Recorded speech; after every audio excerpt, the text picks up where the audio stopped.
지난 7월 10일 우리 무슨 일이 있었습니까? 우리 중대본 중앙재난안전대책본부 우리 정세균 국무총리 발표로 큰 어떤 우리 교회에 기독교에 영향을 미치는 일이 있었죠. 정규 예배를 제외한 모든 교회의 소모임과 특별 행사 또 식사 모임을 금지하는 교회 방역 강화 방안이 이렇게 큰 논란이 돼서 여러분 이 중에서도 많은 분들이 또 혼란스러웠을 것이라 생각합니다.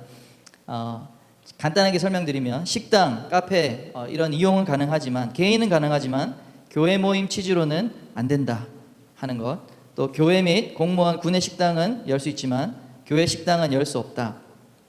이런 이제 조금 논란이 될 수 있는 일반적인 국민의 그 상식과 논리, 형평성에는 좀 맞지 않는 그런 처사가 아니었는가 하는 좀 논란이 있었습니다. 심지어 기독교인에 대한 차별을 넘어서 또 종교 탄압이 아닌가라는 목소리까지 나오는 이제 그런 일이었죠. 정규 예배는 되지만 성경 공부, 또 소그룹 모임, 소모임 등은 안 된다. 성가대는 되지만 연습 모임은 안 된다. 심지어 통성기도도 안 된다. 이것이 무엇입니까? 이 내용들은 이제 방역 지침을 넘어선 교회의 그 고유의 어떤 활동, 신앙 활동의 내용까지 어떤 면에서 검열하겠다라고 충분히 오해할 수 있는 그런 시행 명령이었다 하는 것입니다. 게다가 이것이 권고사항 정도가 아니라 만약 이것을 어길 시에 300만 원의 벌금을 책임자뿐만 아니라 여러분 예배에 참여하는 모든 사람들, 그 행위에 참여하는 이용자까지 벌금을 부과하겠다라는 아주 강력한 이 처벌 조항까지 이제 달았던 것이죠. 사랑하는 여러분, 신앙생활에 있어서 한번 생각해 봅시다. 정규 예배는 필수고 예배 외에 소모임은 선택해도 되는 옵션입니까? 예배 외에 이루어지는 순, 교제, 나눔, 또 성경 공부, 찬양대 모임, 전도 모임 이런 것들은 해도 되고 안 해도 되는 그런 모임일까요? 여러분 어떻게 생각하십니까? 기독교는 역사적으로 핍박과 고난을 뚫고 발전해 왔습니다. 초대교회 12사도 지도자들은 한 명 빼고 다 모든 사람이 거의 다 순교를 당해서 이제 죽었습니다. 위로는 하나님을 대신하려고 하는 이 황제가 사람이 내가 나를 신으로 모셔라. 그렇게 사람이 신이 되고자 하는 권력에 의해서 박해를 받았고요. 또 아래로는 어땠습니까? 수많은 이단 사상들, 거짓 가르침에 미혹이 있었어요. 그렇게 교회는 한 번도 이렇게 편안하게 쉽게 이루어진 적이 없었습니다. 그때 우리 초대교회 믿음의 선조들이 어떻게 이런 어려운 상황 속에서 신앙의 순수성을 지키고 끝까지 타협하지 않는 이 믿음의 길을 가기 위해서 어떤 일을 했는지 아십니까? 그들은 이 사도신경이라고 하는 신앙 고백문을 만들었어요. 그것이 오늘 우리 처음 찬양했던 사도신경. 보통 어디에 있죠? 사도신경이 성경의 우리 첫면에 있습니다. 이 하드커버지 안쪽에. 우리 한번 이 사도신경을 오늘 고백하는 시간을 먼저 갖도록 하겠습니다. 우리 선조들의 믿음의 고백을 나의 신앙의 고백으로 담아서 한번 힘차게, 보이시나요? 네, 한번 힘차게 함께 암송 또는 보고 읽도록 하겠습니다. 시작. 나는 전능하신 아버지 하느님 천지의 창조주를 믿습니다. 나는 그의 유일하신 아들 우리 주 예수 그리스도를 믿습니다. 그는 성령으로 잉태되어 동정녀 마리아에게 나시고 본디오 빌라도에게 고난을 받아 십자가에 못 박혀 죽으시고 장사된 지 사흘 만에 죽은 자 가운데에서 다시 살아나셨으며 하늘에 오르시어 전능하신 아버지 하나님 우편에 앉아 계시다가 거기로부터 살아있는 자와 죽은 자를 심판하러 오십니다. 나는 성령을 믿으며 거룩한 공교회와 성도의 교제와 죄를 용서받는 것과 몸의 부활과 영생을 믿습니다. 아멘. 아멘. 여러분 이 사도신경 모든 단어와 모든 문장 100% 여러분의 믿음으로 고백하십니까? 아멘이십니까? 우리 마지막 부분만 한번 다시 볼까요? 나는 성령을 믿으며. 사랑하는 여러분, 예수 그리스도의 영 성령님이 저와 여러분 가운데 함께 하심을 믿으십니까? 우리 예배 가운데 성령님이 함께 하세요. 또 거룩한 공교회, 여러분 거룩한 공교회를 믿으십니까? 교회에 소속되지 않아도 나는 개인적으로 신앙생활 잘하면 되지. 유튜브 영상 수많은 말씀 홈페이지 가면 좋은 설교가 철철 넘치는 시대에 교회에 소속되진 않아도 혼자 내 개인 신앙을 잘 지키고 그렇게 살아도 된다고 혹시 생각하지 않았습니까? 사랑하는 여러분, 거룩한 공교회를 우리 건강한 우리 개혁주의 신앙인들, 하나님의 말씀을 따라가는 모든 믿음의 선조들은 이 거룩한 공교회가 있음을 믿었습니다. 거룩한 공교회는 성경에서 말씀하시는 하나님의 핵심 진리의 말씀인 것을 믿으시길 바랍니다. 주님은 교회를 통해서 이 땅에 하나님의 통치를 이루어 가십니다. 또 세 번째로 성도의 교제입니다. 사랑하는 여러분, 성도의 교제를 믿으십니까? 네. 성도의 교제는 선택, 옵션이 아닙니다. 우리가 사죄의 확신, 또 부활과 영생을 믿는 것처럼 똑같은 중요성으로 사도신경에 이렇게 사도들이 이 믿음의 고백을 만들어 놓았습니다. 성도의 교제는 우리의 신앙의 고백입니다. 여러분 믿으십니까? 네. 우리 성도가 교제하는 것, 그것은 우리의 기독교인으로서 신앙의 고백에 아주 중요한 것이라는 것을 여러분 꼭 기억하시길 바랍니다. 물론 성도의 교제라는 것이 우리 교회 친구들과 함께 커피숍 가고 교제하고 이것을 의미하는 것은 아닙니다. 그 교제 안에, 성도의 교제라고 했을 때 그 교제 안에 예수 그리스도가 주인이 되는 것입니다. 예수님의 말씀이 있고 예수님이 높이는 찬양이 있고 예수님의 능력이 임하도록 그런 기도가 있고 예수의 말씀을 지키도록 서로 격려하고 사랑하고 섬기는 것이 진정한 성도의 교제인 줄 믿습니다. 여러분, 우리의 순모임이 뭡니까? 성도의 교제입니다. 아멘. 우리의 전도 모임이 무엇입니까? 성도의 교제입니다. 아멘.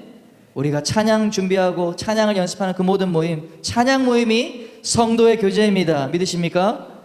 우리 모든 주님의 몸을 섬기고자 하는 모든 이 모임들이 뭐죠? 모든 스텝 모임, 모든 사역 모임, 리더 모임, 다 이 모든 것은 성도의 교제인 줄 믿습니다. 예배는 허용되지만 교제는 안 된다. 여러분, 이 말들이 우리에게 들릴 때 우리는 정신을 바짝 차려야 됩니다. 바짝 차리지 않으면 안 되는 그런 시대를 살고 있다, 그런 시대에 접어들었다 하는 것을 여러분 말씀드립니다. 저는 목회자로서 우리 여러분들이 신앙생활을 잘 할 수 있도록 돕는 사명을 가지고 있습니다. 인터넷에 수많은 설교, 가르침, 메시지가 난무하고 있지만 여러분 다 옳은 것이 아닙니다. 사랑하는 여러분, 이 시대의 진리의 말씀으로 우리가 분별력을 꼭 갖는 것이 너무너무 필요합니다. 여러분 그렇게 되시길 축원합니다.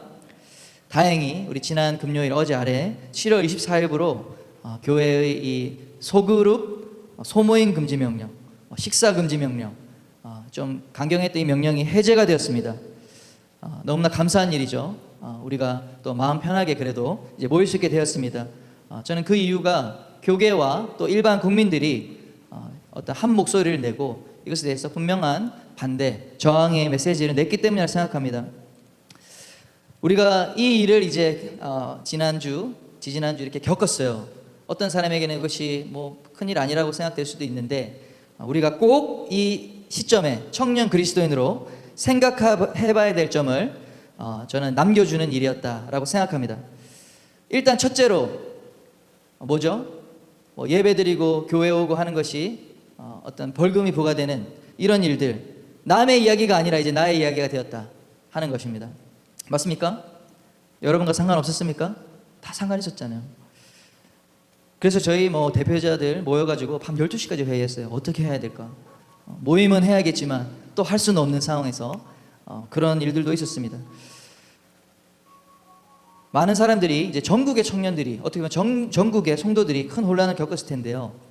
서울 근교 대형교회들은 지금도 이미 그 전부터 코로나로 인해서 30% 40%밖에 예배 인원이 회복되지 않았다라고 합니다. 그런 상황에서 이러한 지침까지 더해지니까 사람들이 안 그래도 이 두렵고 또 뭔가 이런 위기감이 있는데 이제 더 많이 또 가족들도 반대하고 믿지 않는 가족은 이제 그런 일들이 막 생기는 거죠. 만약에 여러분에게 가정을 해서 이제 질문해 드리겠습니다. 자, 다음 주부터 만약에 정부의 명령으로 교회가 이제 전도 활동하는 거 금지합니다, 이렇게 했다고 합시다. 여러분 어떻게 하시겠습니까? 또 다음 주부터 여러분에게 성경 공부와 교육 활동을 금지시키는 명령을 내렸습니다. 여러분 어떻게 하시겠습니까? 네, 점점 무거워집니다. 할렐루야. 자, 세 번째, 이제 다음 주부터 통성기도 하는 거 금지시킨다면 여러분 어떻게 하시겠습니까? 네 번째로, 또 다음 주부터 공식적으로 정부의 허가받지 않는 교회 모임 외에는 다 금지시킨다. 허락받은 이 공예배 외에는 다 금지시킨다. 이렇게 명령 내려오면 어떻게 하시겠습니까? 심지어 예배조차도 모이지 말라고 하는 예배 금지명이 떨어진다. 여러분 어떻게 하시겠습니까? 이 금지하는 것을 이제 강행할 경우에 벌금 1,000만 원을 모든 사람에게 부과한다. 이렇게 말하면 여러분 어떻게 하시겠습니까? 나는 벌금을 내고서라도 신앙의 순수함을 지키기 위해서 나는 예배도 참여하고 성역 공부도 참여하고 전도 활동도 하고 할 것이다. 손 한번 들어보십시오. 할렐루야. 아, 네. 아, 아멘. 네, 나는 네. 그렇죠. 이제 지금까지 우리는 이런 거 생각해 볼 필요가 없었습니다. 그렇지 않습니까? 한 번도 이런 질문을 할 이유도 없었고 이런 생각을 할 필요도 없었어요. 그런데 이제는 여러분 이런 상황이 온다면 만약에 이렇게 미리 생각해 봐야 되는 내가 어떻게 행동할 것인지 그렇게 생각해 봐야 되는 시대가 왔습니다. 사랑하는 여러분, 이제는 정말 진짜 신앙인이 되어야 합니다. 마지막 시대는 진짜 믿는 사람만이 배교하지 않는다고 그래요. 신앙을 지켜낸다고 그렇게 말하고 있습니다. 또 마지막 때가 되면 될수록 미혹의 영이 충만해집니다. 누가 옳다, 누가 그르다 이제 가르쳐주지 못하는 시대가 옵니다. 그때 어떻게 하겠습니까? 이런 공예배가 마음껏 드릴 수 없다. 여러분이 알고 있는 이런 목회자, 교역자 없어진다. 어떻게 하시겠습니까? 그때는 우리가 스스로 성령님 의지해서 말씀을 붙들고 무엇이 옳고 그른지 진리와 거짓을 분별해야 할 때가 이제 오고 있습니다. 그러면 어떻게 해야 될까요? 그러면 어떻게 해야 됩니까? 어떻게 진짜가 될 수 있습니까? 여러분께 말씀드립니다. 주님과 더 친해지십시오. 주님과 더 친해지십시오. 주님과 더 많은 시간을 보내시길 바랍니다. 다른 방법이 없고 여러분이 말씀을 읽고 묵상하며 또 기도의 자리에 나아가서 예배의 자리를 사모하며 주님과 더 많은 시간을 보내면서 주님과 더 친해지는 방법밖에 없습니다. 아멘. 네, 우리 정말 좋은 기회가 다가오는 금요일, 토요일 우리 청년 세대 기도 주간에 있으니까 여러분 이 시간을 통해서 더 주님과 더 친해지는 시간 되었으면 좋겠습니다. 아버지의 마음이 우리 안에 100%로 채워지는 그런 은혜가 있기를 축원합니다. 아멘. 네, 우리 이렇게 한번 고백하겠습니다. 믿음의 길을 갑시다. 한 번 더 크게 얘기할 때 믿음의 길을 끝까지 갑시다. 네, 이것이 사도 바울이 마지막 때 말했던 이 고백이죠. 디모데후서 4장 7절에 나는 선한 싸움을 싸우고 나의 달려갈 길을 마치고 믿음을 지켰으니 이곳에 예배하는 분 한 명도 빠짐없이 저는 이 믿음의 경주를 완주하시길 축원합니다. 아멘.